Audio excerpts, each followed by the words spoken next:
Selamat datang di channel buku cerita Harry Potter dan Batu Bertuah karya J.K. Rowling, penerbit PT Gramedia Pustaka Utama. Bab 3, Surat dari Entah Siapa. Kaburnya ular boa pembelit membuat Harry menerima hukuman kurungan paling lama. Saat dia diizinkan keluar lemari lagi, liburan musim panas telah mulai dan kamera baru Dudley sudah rusak. Pesawat terbang mainannya sudah menabrak sesuatu dan jatuh hancur. Dan pertama kali menaiki sepeda balapnya, dia menabrak jatuh Nyonya Pig yang sedang menyeberang jalan raya Five-Drap dengan tongkat ketiak. Harry senang sekolah libur, tetapi tak bisa menghindari geng Dudley yang setiap hari datang. Fierce, Dennis, Malcolm, dan Gordon semuanya bertubuh besar dan bodoh. Tetapi karena Dudley bertubuh paling besar dan paling bodoh, dia jadi pemimpin geng. Mereka semua senang ikut permainan yang paling disukai Dudley, berburu Harry.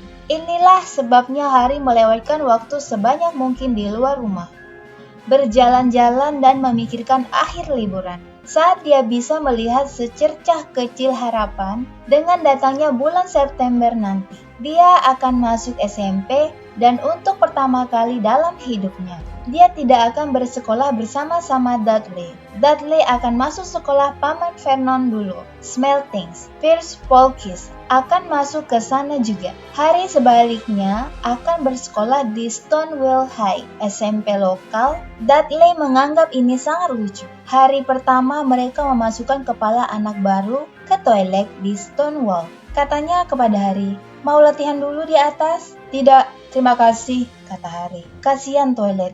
Belum pernah kemasukan benda lain yang lebih mengerikan daripada kepalamu." Jangan, toilet itu sekarang sedang mual." Kemudian Harry lari. Sebelum Dudley bisa mencerna ucapannya tadi, pada suatu hari di bulan Juli, Bibi Petunia membawa Dudley ke London untuk membeli seragam Smeltings. Harry dititipkan di rumah Nyonya Pig. Nyonya Pig tidak separah biasanya. Ternyata kakinya patah gara-gara dia tersandung salah satu kucingnya.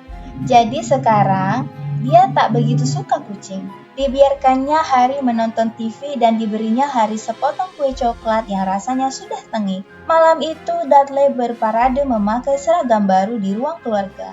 Murid-murid Smeltings memakai jas buntut merah tua, celana jingga selutut, dan topi jerami rata. Mereka juga membawa tongkat yang digunakan untuk saling pukul kalau guru mereka sedang tidak melihat. Ada-ada saja ya sekolahnya. Ini diandaikan sebagai latihan bagus untuk masa depan mereka. Ketika memandang Dudley dalam seragam barunya, Paman Vernon berkata, "Wow, bahwa ini saat paling membanggakan dalam hidupnya." Bibi Petunia menangis dan berkata tak percaya pemuda gagah dan tampan ini si Uncle Dudley Kynes. Harry tak bisa bicara. Dia pikir mungkin dua tulang iganya retak gara-gara menahan tawa. Dapur berbau busuk ketika hari esok paginya turun untuk sarapan. Bau itu datangnya dari ember metal besar di tempat cuci piring. Harry melongoknya. Ember itu penuh gombal kotor yang mengapung di air abu-abu. "Apa ini?" tanyanya kepada Bibi Petunia. Bibir Bibi Petunia langsung cemberut. Seperti biasanya, jika Harry berani mengajukan pertanyaan, "Seragam sekolahmu yang baru,"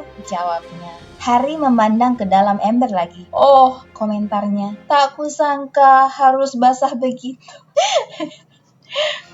"Tak kusangka harus basah begitu." "Jangan bego," tukas Bibi Petunia. "Aku sedang mencelup pakaian lama Dudley dengan wanter abu-abu untukmu. Kalau sudah selesai nanti akan sama seperti punya yang lain." Harry jelas meragukan ini, tetapi dia pikir lebih baik tidak membantah. Dia duduk di depan meja makan dan mencoba tidak memikirkan bagaimana penampilannya pada hari pertama di Stonewall High nanti.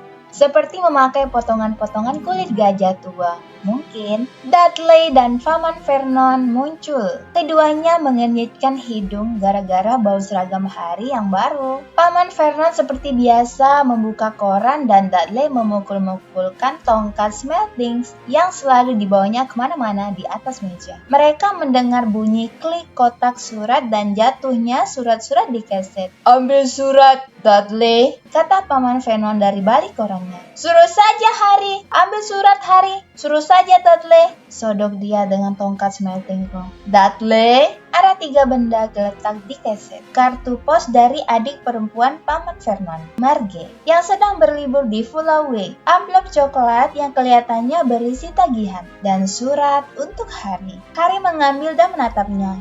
Jantungnya berdentang-dentang seperti elastik besar yang dilentingkan. Tak seorang pun sepanjang hidupnya pernah menulis kepadanya. Siapa yang akan menyuratinya? Dia tak punya teman, tak punya keluarga lain. Dia juga bukan anggota perpustakaan manapun, jadi dia bahkan belum pernah dapat surat teguran kasar untuk segera mengembalikan. Buku yang dipinjamnya. Tetapi ternyata ini ada surat yang jelas-jelas ditujukan kepadanya. Tuan Harry Potter, lemari di bawah tangga, Private Drive nomor 4, Little Winging Surrey. Amplopnya tebal dan berat, terbuat dari perkamen kulit yang digunakan sebagai pengganti kertas. Warnanya kekuningan dan nama serta alamatnya ditulis dengan tinta hijau jamrut. Tak ada perangko. Membalik amplop itu dengan tangan gemetar. Harry melihat segel ungu bergambar lambang huruf H besar yang dikelilingi singa, elang, musang, dan ular. Cepat sedikit Harry, teriak Paman Vernon dari dapur. Buat apa kau memeriksa kalau ada bom surat? Dia menertawakan leluconnya sendiri. Harry kembali ke dapur, masih menatap suratnya. Diserahkannya tagihan dan kartu pos pada Paman Vernon. Lalu dia duduk dan pelan-pelan mulai membuka amplop kuningnya. Paman Vernon merobek surat tagihan, mendengus sebal dan membalik kartu pos. Marge sakit. Dia memberitahu Bibi Petunia, makan kerang aneh. Dad, mendadak Dudley berkata, Dad, Harry dapat apa tuh? Harry akan membuka lipatan surat yang ditulis di kertas perkamen tebal yang itu disentakkan dari tangannya oleh Paman Vernon. Itu suratku, kata Harry, berusaha merebutnya kembali. Siapa yang menulis surat padamu? Seringai Paman Vernon, sambil mengibaskan surat itu dengan satu tangan agar membuka dan melirik isinya. Wajahnya berubah warna dari merah ke hijau lebih cepat daripada lampu lalu lintas. Dan tidak berhenti di situ. Dalam sekejap saja wajahnya sudah putih abu-abu seperti bubur busuk. Petunia, gagapnya. Dudley berusaha merebut surat itu untuk membacanya, tapi Paman Vernon mengangkatnya tinggi-tinggi hingga jauh dari jangkauan Harry. Bibi Petunia mengambilnya dengan ingin tahu dan membaca kalimat pertama. Sesaat kelihatannya dia akan pingsan. Dia memegangi leher dan mengeluarkan suara seperti tercekik. Vernon! Oh, astaga, Vernon! Mereka berpandangan. Tampaknya lupa bahwa Harry dan Dudley masih berada di ruangan yang sama. Dudley tidak bisa diabaikan. Diketuknya kepala ayahnya keras-keras dengan tongkat smelting. Aku mau membaca surat itu, teriaknya. Aku mau membacanya, kata Harry marah. Karena itu suratku. Keluar kalian berdua, kata Paman Vernon seraya memasukkan kembali surat itu ke amplop. Aku mau suratku, teriaknya. Sini aku lihat, Dudley memaksa. Keluar, gerung Paman Vernon. Dicengkramnya kerah baju Harry dan Dudley, dicampakkannya mereka ke lorong. Lalu dibantingnya pintu dapur menutup. Harry dan Dudley segera berkelahi seru. Tanpa suara, memperebutkan siapa yang boleh mendengarkan lewat lubang kunci. Dudley menang, maka Harry kacamatanya tergantung pada satu telinga, berbaling tengkurap untuk mendengarkan dari celah antara pintu dan lantai. Vernon, Bibi Petunia berkata dengan suara gemetar. Lihat alamatnya, bagaimana mungkin mereka tahu di mana dia tidur? Apa menurut mereka mengawasi rumah kita? Mengawasi, memata-matai, mungkin juga membututi kita. Gumam Paman Vernon cemas. Tapi apa yang harus kita lakukan, Vernon? Apakah sebaiknya kita balas?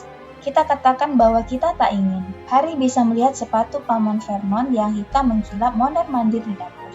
Tidak, katanya akhirnya. Tidak, kita abaikan saja jika mereka tidak mendapat balasan, ya, itu yang paling baik. Kita tak akan melakukan apa-apa. Tapi, aku tak mau dengar Petunia. Bukankah kita sudah bersumpah waktu mengambilnya bahwa kita akan membasmi omong kosong yang berbahaya itu? Sore itu sepulang kerja, Paman Vernon melakukan sesuatu yang belum pernah dilakukannya. Dia mengunjungi Harry di dalam lemari. Mana suratku? Tanya Hari begitu pada Paman Vernon. Mana suratku? Tanya Hari begitu Paman Vernon berhasil menjejalkan diri melewati pintu. Siapa yang menulis padaku? Tidak ada. Surat itu keliru dialamatkan padamu, kata Paman Vernon pendek. Sudah kubakar. Tidak keliru, kata Hari berang.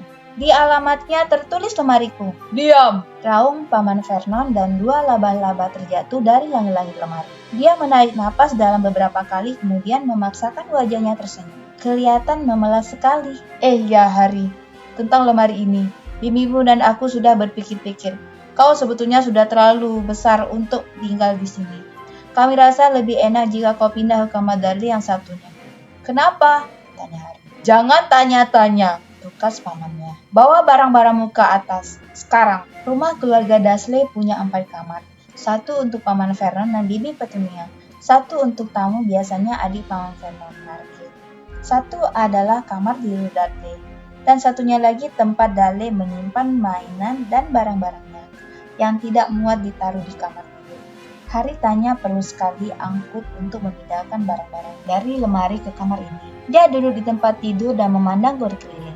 Hampir semua barang di kamar ini rusak. Kameranya yang baru sebulan terletak di atas tang kecil yang ketika dikendarai Dudley pernah melindas anjing tetangga. Di sudut ada televisi pertama Dudley yang ditendangnya sampai bolong ketika acara favoritnya batal ditayangkan. Ada sangkar burung besar, dulunya sangkar burung nuri yang kemudian ditukar Dudley di sekolah dengan senapan angin betulan. Senapan itu sekarang ada di rak. Larasnya bengkok kedudukan Dudley. Rak-rak lain penuh buku. Hanya buku-buku itulah yang tampaknya tak pernah disentuh. Dari bawah terdengar Dudley berteriak-teriak kepada ibunya. Aku tak mau dia di sana. Aku butuh kamar itu. Suruh dia keluar. Hari menghela napas dan membaringkan diri di tempat tidur. Kemarin dia akan bersedia memberikan apa saja untuk bisa berada di kamar ini. Hari ini dia lebih memilih berada kembali di lemarinya dengan surat itu daripada di sini tanpa surat. Paginya saat sarapan semua agak diam. Dudley uring-uringan, dia menjerit-jerit memukuli ayahnya dengan tongkat smelting. Pura-pura sakit, menendang ibunya dan melempar kura-kura ke atap rumah kaca sampai atap itu berlubang.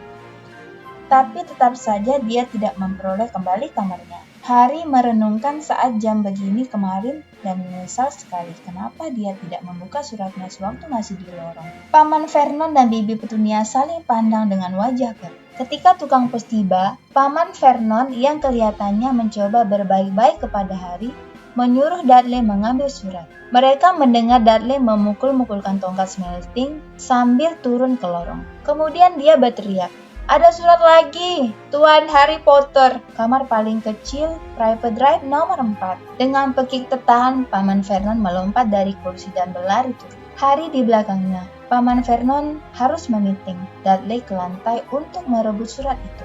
Dan itu makin sulit dilakukannya karena Harry mengalungkan tangan ke leher Paman Vernon dari belakang. Setelah semenit pergulatan kalang kabut dan semua kena pukul tongkat smelting, Paman Vernon bangkit berdiri, tersengal-sengal dengan surat Harry terpegang erat di tangannya. Kembali ke lemarimu, maksudku kamarmu, desisnya kepada Harry. Dudley, pergi. Harry bolak-balik mengitari kamar barunya. Ada yang tahu dia sudah pindah dari lemarinya, dan mereka rupanya tahu dia belum menerima surat pertama. Jelas itu berarti mereka akan mencoba lagi, dan kali ini dia akan memastikan mereka tidak akan gagal.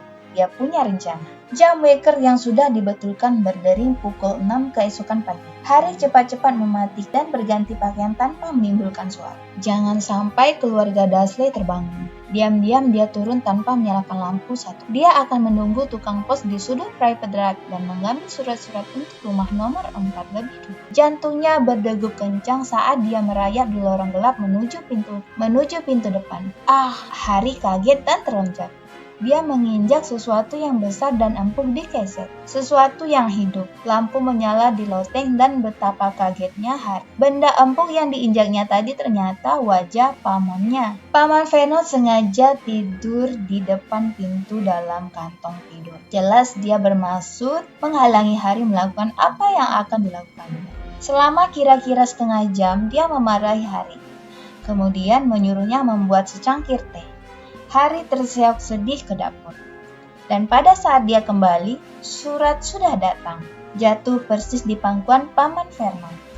Harry bisa melihat 3 surat yang alamatnya ditulis dengan tinta hijau. Berikan, dia baru mau bicara. Paman Vernon sudah merobek surat-surat itu di depan matanya. Paman Vernon tidak ke kantor hari ini. Dia tinggal di rumah dan memaku kotak surat.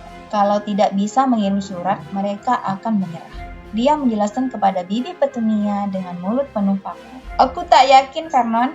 Oh, cara berpikir orang-orang ini aneh, Petunia. Tidak seperti kita, kata Paman Vernon sambil memukul paku dengan sepotong kue buah yang baru saja dibawakan Bibi Petunia. Hari Jumat tak kurang dari 12 surat untuk hari datang. Karena tak bisa dimasukkan ke kotak surat, surat-surat itu disorongkan di bawah pintu, disisipkan ke celah pintu, dan beberapa di antaranya bahkan dijejalkan lewat jendela kecil toilet bawah. Paman Vernon tinggal di rumah lagi. Setelah membakar semua surat itu, dia mengeluarkan palu dan paku dan menutup semua celah di pintu depan dan belakang dengan papan, sehingga tak seorang pun bisa keluar. Dia bersenandung berjingkat di antara tulip-tulip sambil bekerja, dan terlonjak jika ada bunyi sepelan apapun. Hari Sabtu yang terjadi sudah di luar kendali. 24 pucuk surat untuk Harry berhasil diselundupkan masuk rumah, digulung dan disembunyikan dalam 2 lusin telur yang dijulurkan tukang susu mereka yang sangat kebingungan kepada Bibi Petunia. Paman Vernon marah-marah menelpon kantor pos dan perusahaan susu mencari orang yang bisa disalahkan. Bibi Petunia menghancurkan surat-surat itu dalam mixer makan. Siapa sih yang begitu ingin bicara denganmu? Dudley bertanya kepada Harry dengan keheranan. Pada hari Minggu pagi, Paman Vernon duduk di meja untuk sarapan. Kelihatannya lelah tapi senang. Tukang pos tidak datang pada hari Minggu. Dia mengingatkan mereka dengan riang seraya mengoleskan selai pada koran. Jadi tak ada surat sialan hari. Ada yang berdesis meluncur turun dalam cerobong asap ketika Paman Vernon bicara dan mengeplang belakang kepalanya. Detik berikutnya 30 atau 40 surat meluncur-luncur dari perhatian, seperti peluru. Keluarga Dursley menunduk menghindar, tetapi Harry melompat mencoba menangkap satu di antaranya. Keluar! Keluar! Paman Vernon menangkap pinggang Harry dan melemparkannya ke lorong di luar. Setelah Bibi Petunia dan Dudley keluar dengan lengan menutupi muka, Paman Vernon membanting pintu menutup. Mereka bisa mendengar surat-surat masih mengalir ke dalam ruangan, melenting-lenting mengenai dinding dan lantai. Sudah kelewatan, kata Paman Vernon, berusaha berbicara dengan tenang, tapi pada saat bersamaan mencabuti kumisnya dengan panik. Aku mau kalian semua kembali ke sini 5 menit lagi. Siap berangkat. Kita akan pergi. Bawa saja pakaian secukupnya. Jangan membantah. Paman Vernon kelihatan berbahaya sekali karena separuh kumisnya lenyap, sehingga tak seorang pun berani membantah. 10 menit kemudian mereka berhasil keluar dari pintu yang sudah dipaku rapat dan berada dalam mobil yang ngebut menuju jalan tol. Dudley terisak-isak di jok belakang. Ayahnya tadi memukul kepalanya gara-gara mereka harusnya mencoba menjejalkan televisi, video, dan komputer ke dalam tas olahraga. Mobil terus meluncur. Bahkan Bibi Petunia pun tak berani bertanya kemana mereka pergi. Sesekali Paman Vernon tiba-tiba menikung tajam dan meluncurkan mobil ke arah berlawanan. Sesatkan mereka, umam Paman Vernon setiap kali dia melakukan ini. Mereka bahkan tidak berhenti untuk makan sepanjang hari. Saat malam tiba, Dudley sudah menangis meraung-raung. Belum pernah dia mengalami hari seburuk ini. Dia lapar, dia tidak bisa menonton 5 acara televisi yang ingin ditontonnya. Dan belum pernah dia melewatkan waktu selama itu tanpa meledakkan alien di layar komputer. Paman Vernon akhirnya berhenti di depan hotel suram di luar sebuah kota besar. Dudley dan Harry berbagi kamar dengan 2 tempat tidur dan spray lembab yang berbau. Dudley mendengkur, tetapi Harry tak bisa tidur. Dia duduk di ambang jendela, memandang lampu-lampu mobil yang lewat dan bertanya-tanya dalam hati. Mereka makan cornflake, melempem, dan tengik serta tomat kalengan di atas roti panggang sebagai sarapan keesokan harinya. Baru saja mereka selesai, pemilik hotel mendatangi meja mereka. Maaf, tapi apakah salah satu dari kalian Tuan Harry Potter? Ada kira-kira 100 surat begini di meja resepsionis. Wanita itu mengangkat surat itu sehingga mereka bisa membaca alamat yang ditulis dengan tinta hijau. Tuan Harry Potter, kamar 17 Hotel Bellevue, Hogwarts. Harry mau meraih surat itu, tapi Paman Vernon menampar tangannya. Wanita itu terbelalak. "Akan saya ambil," kata Paman Vernon cepat-cepat. Berdiri dan mengikutinya meninggalkan ruang makan. "Apakah tidak sebaiknya kita pulang saja, sayang?" Bibi Petunia menyarankan dengan takut-takut beberapa jam kemudian. Tetapi Paman Vernon kelihatannya tidak mendengar. Entah apa yang dicarinya. Tak seorang pun tahu. Dia membawa mereka ke tengah hutan, keluar dari mobilnya, memandang berkeliling, menggeleng masuk lagi ke mobil. Dan mobil pun meluncur lagi. Hal yang sama terjadi di tengah ladang yang sedang dibajak. Di tengah jembatan gantung dan di atas tempat parkir mobil yang bertingkat. "Daddy, sudah gila ya?" Dudley bertanya kepada Bibi Petunia sore itu. Paman Vernon memarkir mobil di tepi pantai, mengunci mereka bertiga di dalam, lalu menghilang. Hujan mulai turun. Tetesnya yang besar-besar mengetuk-ngetuk atap mobil. Dudley berseduh-seduh. "Ini hari Senin," katanya kepada ibunya. "Ada acara hebat Humberto di televisi malam ini. Aku mau nonton." Senin, Harry jadi ingat sesuatu. Kalau hari ini Senin, dan Dudley bisa diandalkan dalam hal ini. Sehubungan dengan kegemarannya nonton televisi, maka besok, Selasa, adalah hari ulang tahun Harry yang ke-11. Tentu saja hari-hari ulang tahunnya yang telah lewat bukanlah hari yang menyenangkan. Tahun lalu misalnya keluarga Dursley menghadiahinya satu gantungan mantel dan sepasang kaos kaki bekas Paman Vernon. Tapi kita kan tidak berumur 11 tiap hari. Paman Vernon kembali sambil tersenyum. Dia juga membawa bungkusan kecil panjang dan tidak menjawab ketika ditanya Bibi Petunia apa yang dibawanya itu. "Sudah ketemukan tempat yang sempurna," katanya. "Ayo semua keluar." Di luar mobil udara dingin sekali. Paman Vernon menunjuk sesuatu yang kelihatan seperti batu karang besar yang menjorok ke laut. Bertengkar di atas karang itu ada gubuk kecil yang sangat kumuh dan bobrok. Kelihatan menyedihkan sekali. Satu hal sudah jelas, tak ada televisi di gubuk. Malam ini diramalkan akan ada badai, kata Paman Vernon senang, sambil menepukkan tangan, dan bapak ini berbaik hati mau meminjamkan perahunya. Laki-laki tua ompong berjalan santai mendekati mereka, sambil menyeringai agak jahat. Dia menunjuk perahu dayung tua yang terapung di air abu-abu gelap di bawah mereka. "Aku sudah beli bekal untuk kita," kata Paman Vernon. Jadi semua naik, dingin sekali di perahu, sampai mereka serasa membek. Cipratan air laut dan tetes hujan sedingin es merayap menuruni tengkuk dan angin dingin menerpa wajah mereka. Setelah rasanya berjam-jam kemudian tibalah mereka di batu karang. Paman Vernon terpleset-pleset memimpin menuju gubuk reot itu. Bagian dalam gubuk sungguh menjijikkan. Bau ganggang laut menyengat. Angin bersuit-suit menembus lewat celah-celah di dinding papan. Perapiannya lembab dan kosong, hanya ada satu kamar. Bekal Paman Vernon ternyata sebungkus keripik dan 4 pisang untuk setiap orang. Dia mencoba menyalakan api, tetapi keempat bungkus keripik yang kini sudah kosong itu cuma mengkerut dan merasap. "Surat-surat itu sekarang bisa digunakan." Katanya dia. Paman Vernon sedang senang sekali. Jelas dia mengira tak akan ada orang yang bisa mengejar mereka dalam badai untuk mengantar surat. Harry dalam hati mengakui, dan ini membuatnya sedih. Ketika malam tiba, badai yang dijanjikan menerjang di sekitar mereka. Cipratan air dari ombak-ombak yang bergulung tinggi menyembur ke dinding pondok dan angin kencang mengguncangkan jendela-jendela yang kotor. Bibi Petunia menemukan beberapa selimut apak bulukan dari kamar dan menyiapkan tempat tidur untuk Dudley di sofa yang berlubang-lubang dimakan nyengat. Dia dan Paman Vernon tidur di tempat tidur reok di kamar, dan Harry dibiarkan mencari sendiri tempat yang paling empuk di lantai dan meringkuk di bawah selimut paling tipis dan paling compang-camping. Semakin malam badai mengamuk semakin hebat. Harry tak bisa tidur.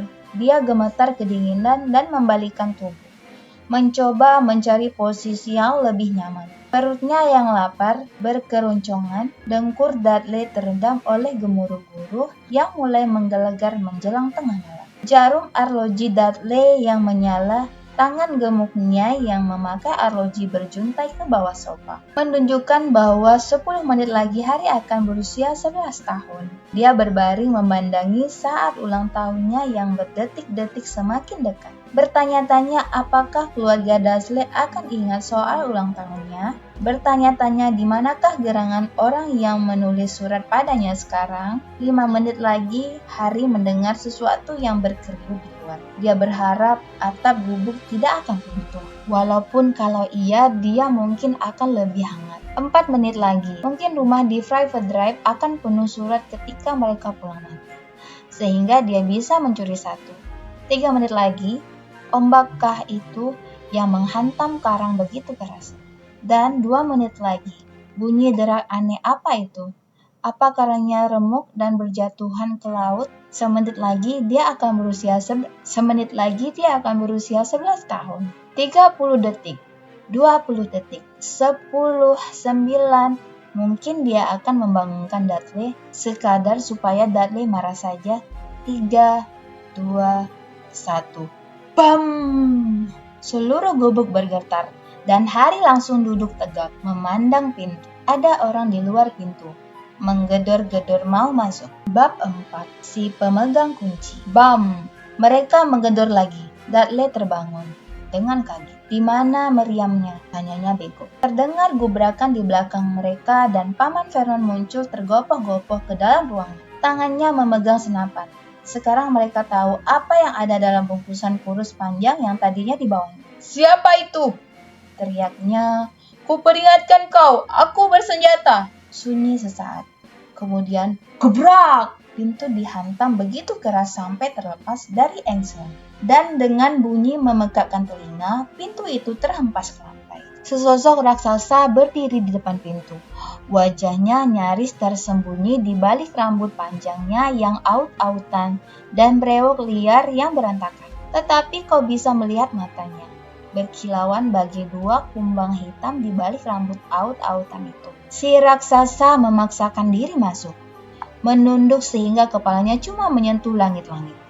Dia membungkuk, memungut pintu, dan dengan mudah memasangnya kembali ke engsel. Deru badai di luar teredam sedikit. Dia menoleh memandang mereka semua. Bisa bikinkan teh kan?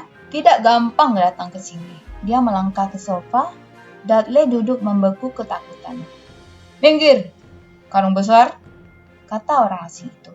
Dudley mencicit dan bersembunyi di belakang punggung ibunya. Pipi Petunia sendiri merunduk ketakutan di belakang Paman Vernon. Nah, ini dia Hari, kata si raksasa. Hari mendongak memandang wajah liar dan galak itu, dan melihat sudut mata kumbangnya berkerut penuh senyum.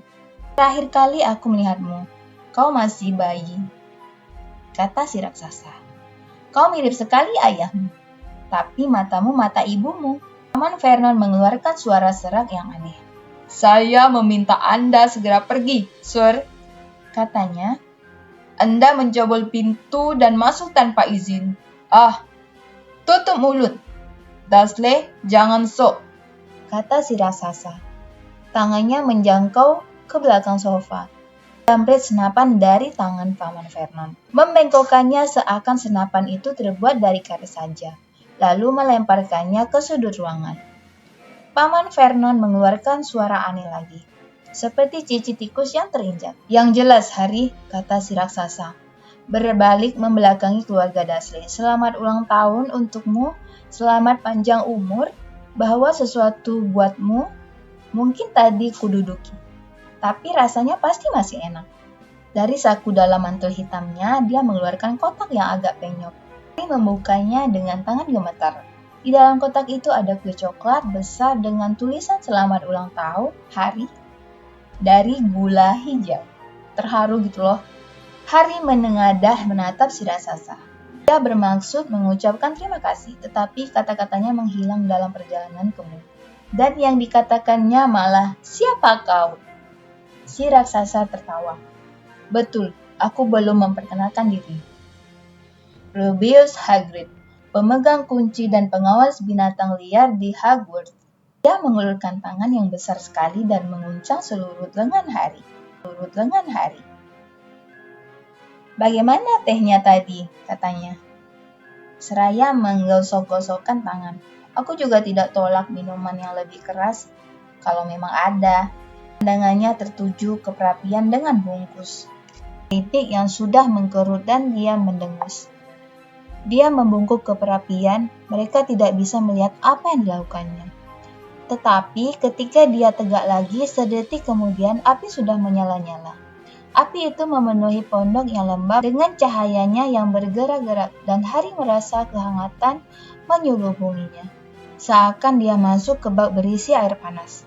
Si raksasa duduk kembali di sofa, yang langsung melesap keberatan dan mulai mengeluarkan berbagai benda dari dalam sakunya. Ceret tembaga, satu pak sosis lezat, tusukan panjang, teko, beberapa cangkir yang sudah somplak, dan sebotol cairan kuning kecoklatan yang diteguknya dulu sebelum dia menyiapkan makanan. Segera saja pondok dipenuhi bunyi dan bau sosis panggang yang lezat. Tak seorang pun bicara ketika si raksasa bekerja. Tetapi ketika dia melepas 6 sosis gemuk berminyak yang sedikit gosong dari tusukannya, Dudley mulai gelisah. Paman Vernon berkata tajam, "Jangan sentuh apapun yang diberikannya, Dudley." Si raksasa itu tertawa seram. "Anakmu yang sudah sebulan bola tidak perlu digemukkan lagi, Dudley, jangan khawatir." Dia menyerahkan sosis-sosis itu kepada Hari. Hari yang sudah lapar sekali belum pernah makan makanan selezat itu. Tetapi dia tetap tak bisa melepas pandangannya dari si raksasa. Akhirnya, karena tak seorang pun kelihatannya akan menjelaskannya, dia berkata, "Maaf, tapi saya tetap belum tahu siapa Anda." Si raksasa menghirup tehnya dalam tegukan besar dan melap mulut dengan punggung tangan. "Panggil aku Hagrid," katanya. "Semua panggil aku begitu. Dan seperti sudah kubilang, aku pemegang kunci di Hogwarts." "Kau tentunya sudah tahu tentang Hogwarts?" Belum," kata Harry. Hagrid kelihatannya terperangah. "Maaf," kata Harry cepat-cepat. "Maaf?" balas Harry, menoleh menatap keluarga Dursley yang mengerut dalam bayangan. "Aku tahu suratmu tidak kau terima. Tapi tak pernah kuduga kau tidak tahu tentang Hogwarts." "Astaga! Tak pernahkah kau ingin tahu di mana orang tuamu belajar semua itu?" "Semua apa?" tanya Harry. "Semua apa?" gelegar Hagrid. "Tunggu dulu." Dia melompat berdiri. Dalam kemarahannya, dia seolah memenuhi seluruh pondok. Keluarga Dursley merapat ketakutan ke tembok. "Apa ini berarti?" Dia menggeram kepada keluarga Dursley. Bahwa anak ini tidak tahu apa-apa. Harry merasa ini sudah kelewatan. Dia kan sekolah, dan angka-angkanya juga tidak buruk. "Aku tahu beberapa hal," katanya. "Aku bisa matematika dan pelajaran-pelajaran lain." Tetapi Hagrid hanya mengibaskan tangan dan berkata, "Tentang dunia kita." "Maksudku duniamu." "Duniaku? Dunia orang tuamu." "Dunia apa?" Hagrid kelihatannya nyaris meledak. "Dursley!" teriaknya mengguntur. Paman Vernon yang sudah pucat pasi menggumamkan sesuatu yang kedengarannya seperti membel-bembel. Hagrid menatap liar pada Harry. "Tapi kau pasti tahu tentang ayah dan ibumu," katanya. "Maksudku, mereka terkenal." "Kau terkenal?" "Apa? Jadi, ayah dan ibuku terkenal." "Kau tak tahu?" Hagrid menyisir rambut dengan jemarinya, memandang Harry keheranan. "Kau tak tahu? Kau ini apa?" katanya akhirnya. Paman Vernon mendadak menemukan suara. "Stop!" perintahnya. "Stop di sini, Sir. Saya larang Anda memberitahu anak ini apapun." Orang yang lebih berani dari Vernon Dursley pastilah sudah gemetar menerima pandangan marah Hagrid. Ketika Hagrid bicara, setiap suku katanya gemetar saking marahnya dia. "Kau tak pernah bilang padanya, tak pernah beritahu dia apa yang ada dalam surat yang ditinggalkan Dumbledore untuknya?" "Aku ada di sana. Aku lihat sendiri Dumbledore tinggalkan surat itu, Dursley. Dan kau sembunyikan itu darinya selama bertahun-tahun ini." "Menyembunyikan apa dariku?" tanya Harry tak sabar. "Stop, kularang kau!" teriak Paman Vernon panik. Bibi Petunia tersedak kaget. "Ah, peduli amat kalian berdua," kata Hagrid tanya Harry. "Kau penyihir." Sunyi senyap di dalam pondok. Hanya deru ombak dan deru angin yang terdengar. "Aku apa?" tanya Harry kaget. "Penyihir, tentu saja," kata Hagrid yang kembali duduk di sofa. Sehingga sofanya berderit dan melesak lebih dalam. "Dan penyihir yang hebat. Kalau dilatih sedikit dengan ayah dan ibu sehebat itu, mana bisa lain lagi. Dan kurasa sudah waktunya kau baca suratmu." Harry mengulurkan tangan akhirnya untuk mengambil amplop kekuningan dengan alamat bertinta hijau ditunjukkan kepada Tuan Harry Potter lantai pondok di atas karang laut. Harry menarik keluar suratnya dan membaca. Sekolah Sihir Hogwarts. Kepala Sekolah Albus Dumbledore, Order of Merlin. Kelas pertama Grand Sonkerry, Chief Warlock, Ketua Hakim Sihir, Supreme Magwam, Konfederasi Sihir Internasional, Tuan Potter yang baik. Dengan gembira kami mengabarkan bahwa kami menyediakan tempat untuk Anda di Sekolah Sihir Hogwarts. Terlampir daftar semua buku dan peralatan yang dibutuhkan. Tahun ajaran baru mulai 1 September. Kami menunggu burung hantu Anda paling lambat 30 Juli.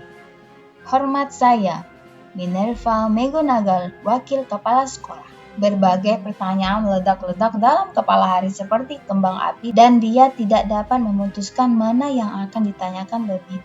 Sesudah lewat beberapa menit, dia bertanya tergagap. Apa maksudnya mereka menunggu burung hantuku? Gorgon Blonde. Aku jadi ingat, kata Hagrid sembari menempatkan tangan ke dahi dengan kekuatan yang cukup untuk mengembalikan kereta kuda. Dan dari dalam saku lain di balik mantelnya, dia menarik keluar burung hantu. Betul-betul burung hantu hidup. Yang bulunya agak berantakan, pena bulu panjang, dan gulungan kertas.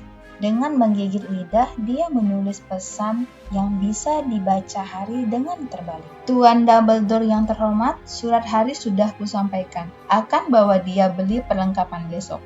Cuaca buruk sekali. Mudah-mudahan Anda baik. Hagrid.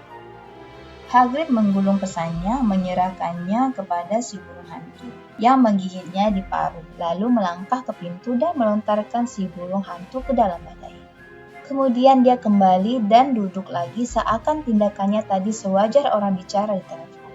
Harry sadar mulutnya terenganga, cepat-cepat dikatukannya. Sampai mana aku tadi? Kata Hagrid. Tetapi saat itu Paman Vernon wajahnya masih pucat pasi, tapi tampangnya sangat marah. Maju ke depan perapian. Dia tidak boleh pergi, katanya. Hagrid menggerutu. Aku mau lihat muggle hebat sepertimu halangi kepergiannya, katanya. Apa? Tanya Harry tertarik. Muggle, kata Hagrid. Itu sebutan kami untuk manusia-manusia yang bukan penyihir. Dan sungguh buruk nasibmu dibesarkan dalam keluarga muggle paling sok yang pernah kulihat. Waktu mengambilnya kami bersumpah akan menghentikan semua omong kosong ini, kata Paman Vernon. Bersumpah untuk membelanya. Penyihir? Mana ada? Paman dan Bibi tahu, tanya Harry. Paman dan Bibi tahu, aku penyihir. Tahu? Pekik Bibi Petunia tiba-tiba. Tahu. Tentu saja kami tahu.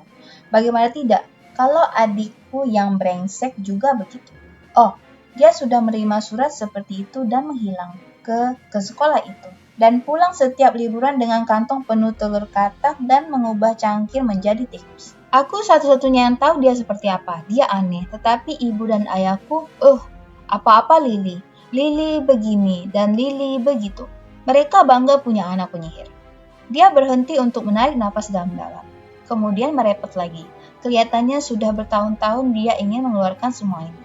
Kemudian dia bertemu si Potter itu di sekolah. Lalu mereka menikah dan punya anak kau. Dan tentu saja aku tahu kau pasti sama anehnya.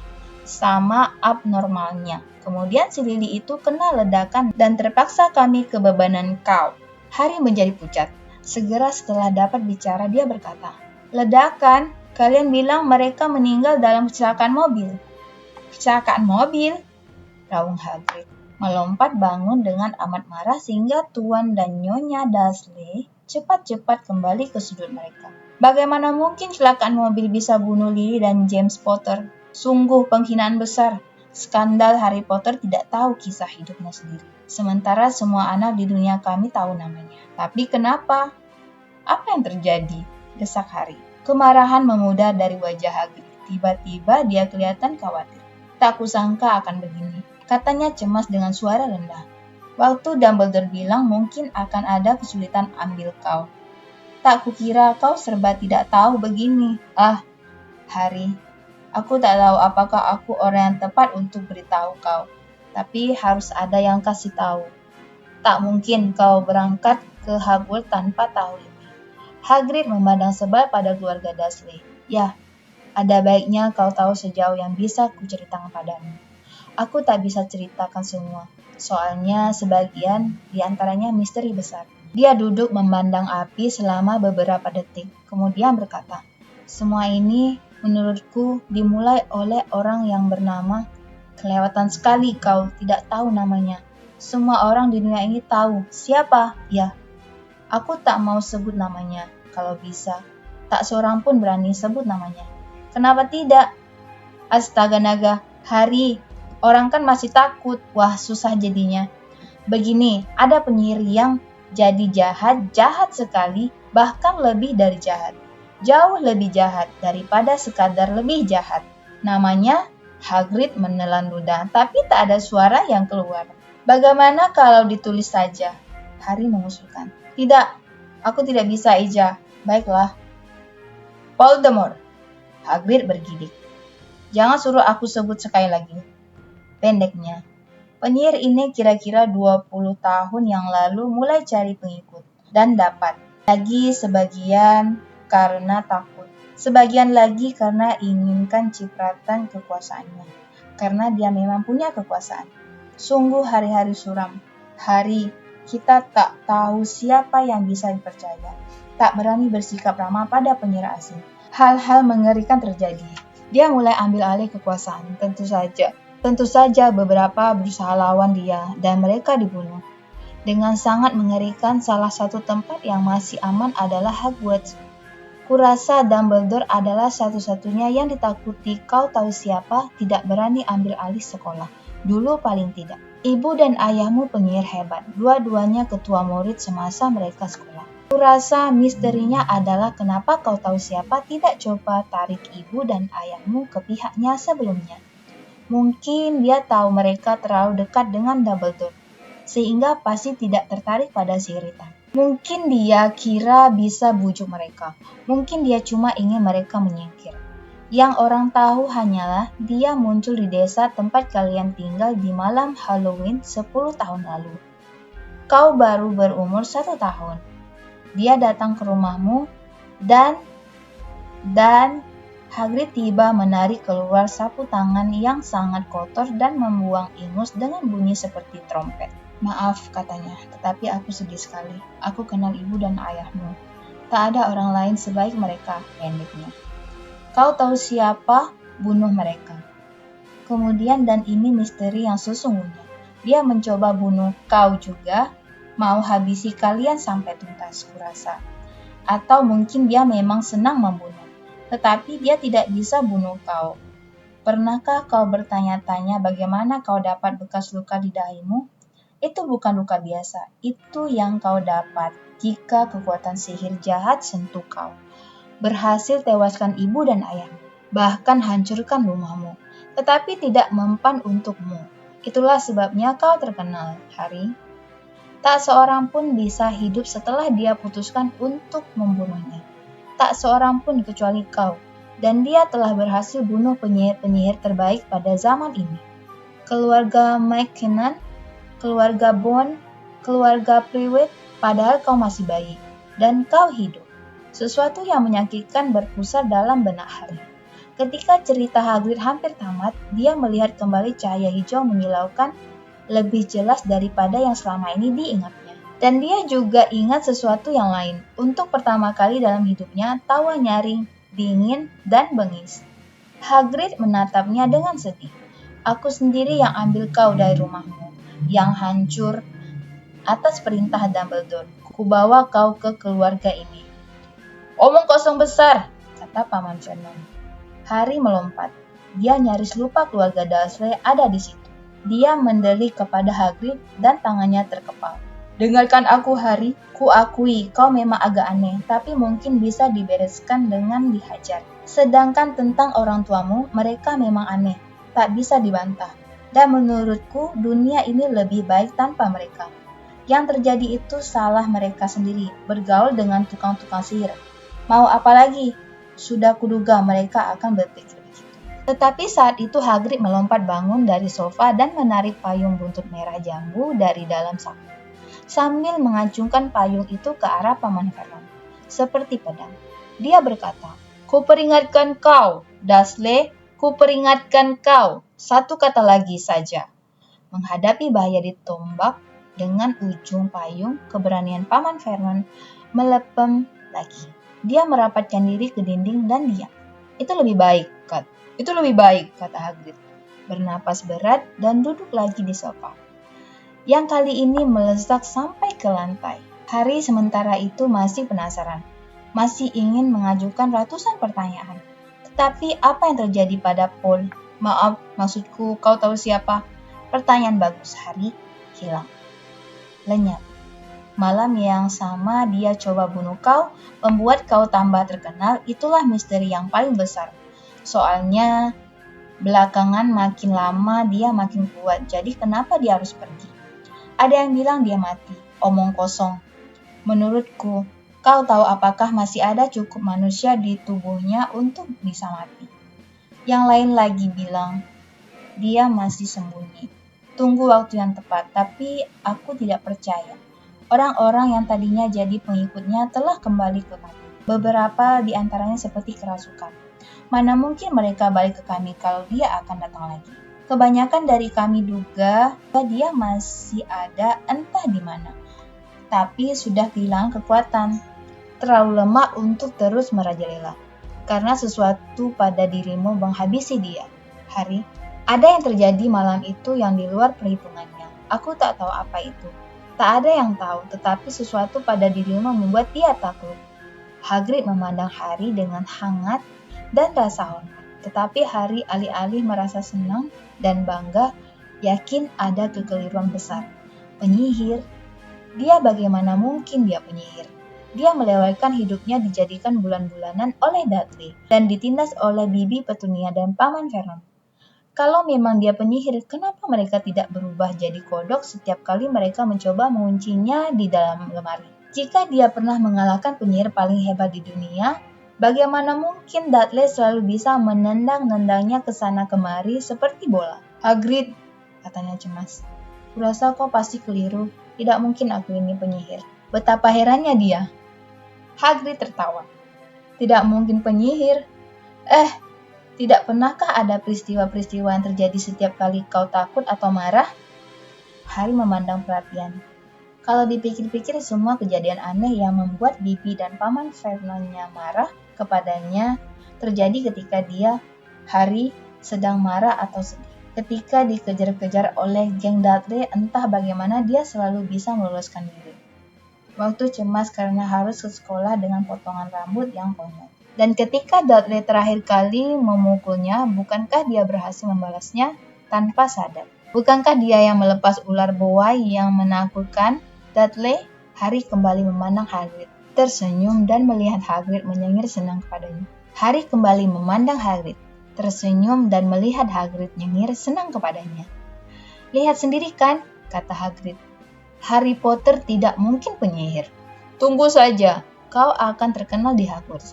Tetapi Paman Vernon tak akan mau menyerahkan tanpa perlawanan.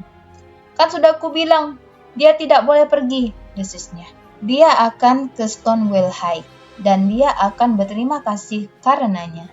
Aku sudah membaca surat-surat itu, dan katanya dia memerlukan segala macam sampah, buku, mantra, dan tongkat. Kalau dia mau pergi, magel hebat seperti kau tidak akan bisa larang dia. Geram Hagrid. Melarang anak Lily dan James Potter masuk Hogwarts? Kau gila, namanya sudah terdaftar di sana sejak dia dilahirkan. Dia akan masuk sekolah sihir paling terkenal di dunia. 7 tahun di sana. Dia tak akan kenal dirinya lagi. Dia akan bergaul dengan anak-anak sejenisnya. Kali ini dan di bawah bimbingan kepala sekolah paling hebat yang dimiliki Hogwarts, Albus Dumbledore. Aku tidak mau membayar laki-laki tua sinting untuk